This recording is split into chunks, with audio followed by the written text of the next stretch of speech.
Šajā rītā, lai mūs uzrunā vārdi no 82. psalma. Dievs nostājies dievu pulkā un starp dieviem spriež tiesu.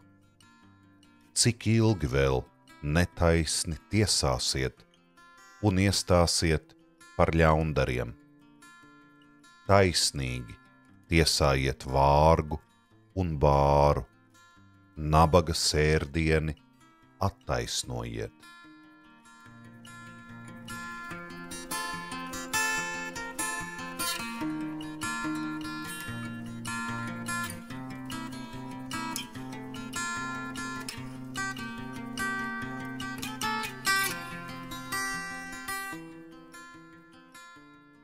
Debes Tēvs, mēs pateicamies par jauno dienu, par vēl vienu šodienu. Jā, tas mums laikam katram ir jāatzīst. Katram šajā pasaulē ir savas intereses. Katram ir savi mēģinājumi izdzīvot. Katram ir savs veids, kā mēs iekārtojam un organizējam savu dzīvi.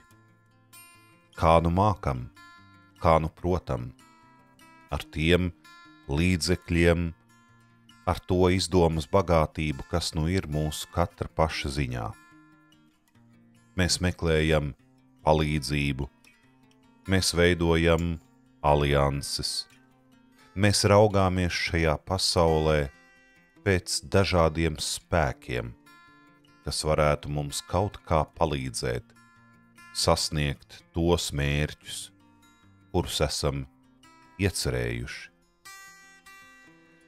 Par kuriem dieviem, par kādiem dieviem runā psalma autors, ja mēs zinām, ka tikai tu, kungs, esi vienīgais dievs. Un tajā pašā laikā mums ir jāatzīst, ka gan vēsturiski raugoties atpakaļ, gan joprojām šodien ir tik daudz cilvēku, kuri ir gatavi ticēt kādiem citiem augstākiem spēkiem, visdažādākajiem augstākiem spēkiem, dažādām varas izpausmēm, dažādiem dabas spēkiem tajā skaitā, un uzlūkot pēc būtības tos kā dievus, kā tādus, kas nosaka pasauli. Dažkārt varbūt arī viens otrs ietekmīgs, bagāts ar varu apveltīts cilvēks varētu iedomāties sevi, esam gluži kā dieva vietā. Šo dievu kvalitāti izgaismo dievs tava klātbūtne, tavs aizrādījums, kas ir ļoti vietā un kas uzreiz pasaka, par kāda veida dieviem pēdiņās šeit ir runa. Tavs jautājums pēc būtības, kas atsedz šo dievu patieso dabu, cik ilgi vēl netaisni tiesāsiet un iestāsiet par ļaundariem. Un te mēs saprotam, ka šie tā sauktie dievi nav nekas cits kā mūsu pašu izdomājums, veidoti pēc mūsu tēlu un līdzības, un patiesībā atspoguļo cilvēka vēlmes, ambīcijas un intereses. Savā vēlmē iekārtoties šajā pasaulē, esam gatavi netaisni tiesāt, esam gatavi attaisnot ļaundarus un ļaunumu, esam gatavi darīt pāri vārgajiem un bāriem, esam gatavi nosodīt nabaga sērdieni. Citiem vārdiem, lai paši kaut kā spētu iekārtoties.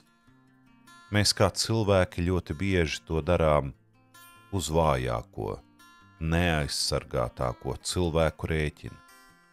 Un tad mēs izdomājam un izgudrojam visādus attaisnojumus.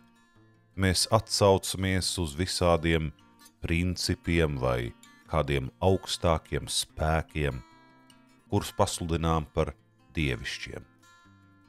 Bet tu, kungs, nostājies visa tā vidū un aizslauki to visu prom ar vienu vēzienu, ar vienu jautājumu tu izgaismo visu šo dievu viltus būtību.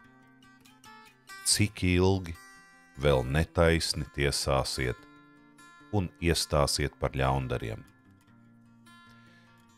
Debes Tēvs, mēs pateicamies, ka mēs varam raudzīties uz Tevi šajā rītā, apzināties Tavu klātbūtni un saprast, ka Tu iestājies par taisnību, par to, lai tiktu aizsargāts nabadzīgais, vientuļais, tas, kuram nav spēka, resursu.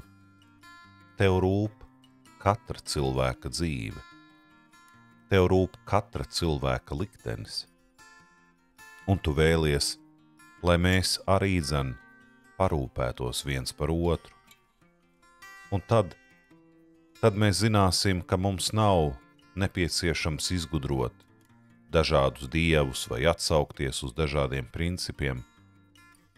Tad mēs visi kopā veidosim labāku dzīvi mums katram, un katram būs sava vieta šajā pasaulē, un mēs spēsim rūpēties viens par otru, jo beigās Tu, kungs, rūpējies par mums visiem, arī šodien. Mūsu Tēvs debesīs, svētīts lai top Tavs vārds, lai nāk Tava valstība, Tavs prāts, lai notiek kā debesīs, tā arī virs zemes. Mūsu dienascho maizi dodi mums šodien, un piedod mums mūsu parādus, kā arī mēs piedodam saviem parādniekiem, un neieved mūs kārdināšanā, bet atpestī mūs no ļauna, jo Tev pieder valstība, spēks un gods mūžīgi mūžos. Āmen.